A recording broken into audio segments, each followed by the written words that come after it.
Kalian masih ingat dengan sidaknya Kang Deddy Mulyadi terhadap satu jembatan yang menjadi pembatas antara Jawa Barat dan Jawa Tengah? Nah, progresnya sekarang sudah mulai terlihat dan sangat mewah, megah, luar biasa, bikin iri warga Jawa Tengah. Dan tahu nggak kalian, ternyata jembatan yang sekarang ini, yang sedang dibangun oleh KDM ini, itu pakai tumbal. Apa itu tumbalnya? Kepala manusia. Wah bang, lu jangan ngadi-ngadi. Emangnya Kang Deddy Mulyadi percaya yang begituan? Beneran. Saya akan berikan fakta dan datanya bahwa itu menggunakan tumbal kepala manusia. Sakola we laluhur sia, evaluasi monitoring. Waduh, deuleu ku sia ieu.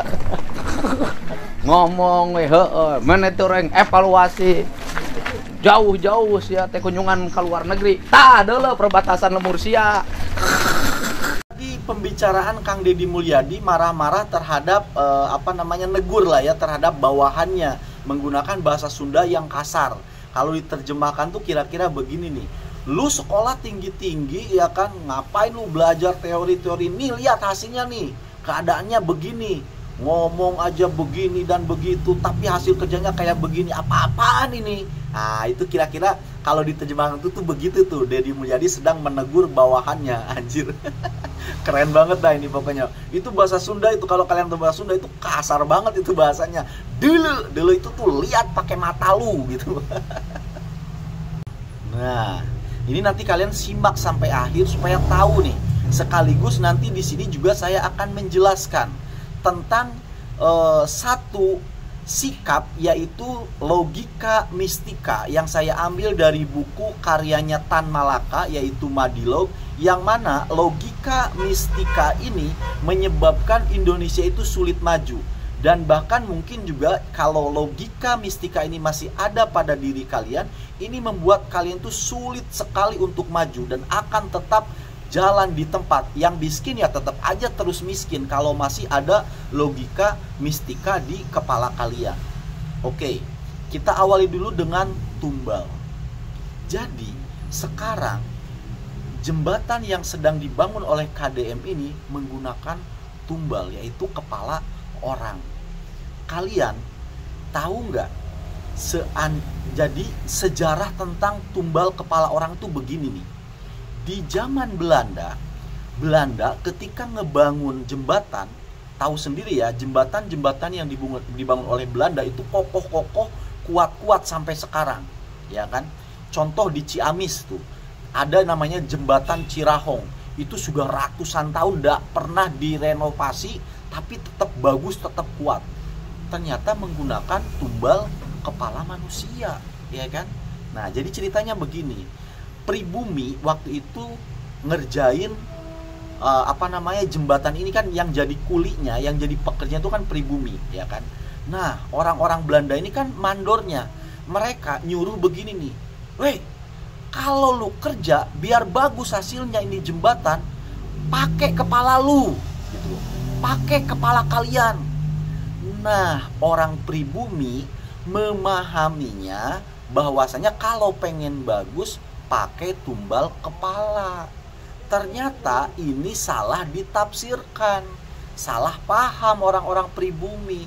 Yang dimaksud oleh Belanda itu pakai kepala kalian kalau bikin jembatan, itu maksudnya pakai ilmu pengetahuan, pakai otak, jangan asal bikin. Karena salah menafsirkan, akhirnya diterjemahkanlah menjadi tumbal.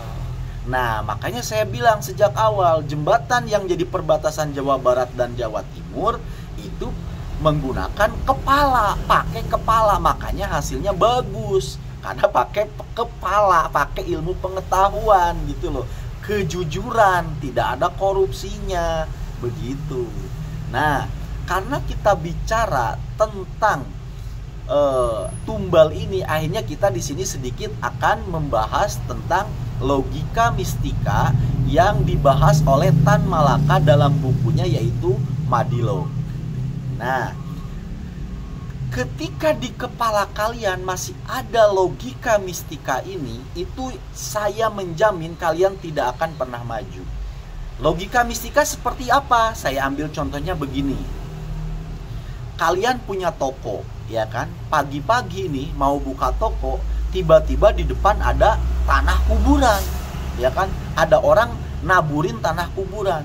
Yang mana kepercayaan ataupun logika mistika masyarakat di daerahmu itu percaya kalau ada tanah kuburan itu bikin orang nggak mau masuk ke tokomu, begitu loh, karena ada dihalangi oleh jin, oleh setan, kan begitu.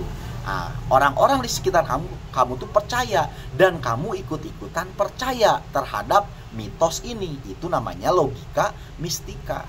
Menyebabkan apa? Sehingga kamu fokusnya bukan lagi kepada strategi dagang, bukan lagi pada strategi bisnis, tetapi kamu fokusnya kepada logika mistik kamu. Akhirnya apa? Wah, saya juga berarti harus ke kiai, saya harus ke ustadz, saya harus ke dukun untuk melawan tanah kuburan ini. Tuh, yang mana sebenarnya tokomu sepi, ya kan? Bukan karena tanah kuburannya, tetapi kamu tidak pinter dengan strategi marketing dunia bisnis, dunia dagang. Siapa tahu tokomu sepi itu ya bukan karena kuburan, tanah kuburannya, tetapi karena misalkan tokomu kurang lengkap, ataupun kamu depan tokomu masih kelihatan yang gak rapi, gak bersih, atau mungkin tidak ada promosi bannernya, ya kan? Ataupun mungkin tokonya kelihatan kurang terang lampunya, misalkan begitu. Itu kan strategi-strategi marketing dunia bisnis gitu loh. Yang harusnya itu kamu fokusnya ke sana, kamu malah fokus ngeluarin duit untuk bayar dukun, untuk bayar kiai, untuk bayar ustadz.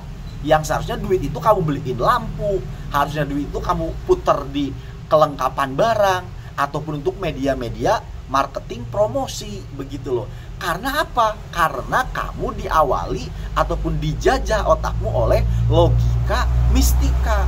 Sehingga semakin lama bukannya tokomu makin maju, ya makin hancur. Duitnya habis buat ke mana? Ke bayar-bayar dukun, ya kan? Nah, kamu lupakan strategi marketing yang ada di tokomu. Itulah bahayanya logika mistika itu di situ.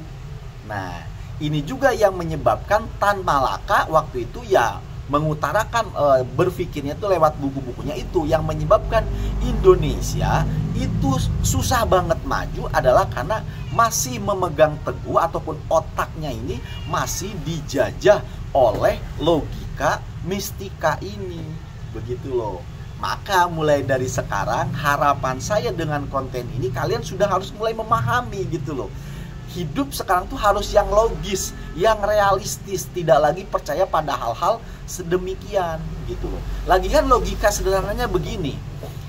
Kalian percaya yang memberikan rezeki itu siapa? Tuhan, oke? Nah, apakah Tuhan kalah dengan tanah kuburan? Apakah Tuhan kalah dengan jin? Apakah Tuhan kalah dengan setan? Kan gak masuk logika.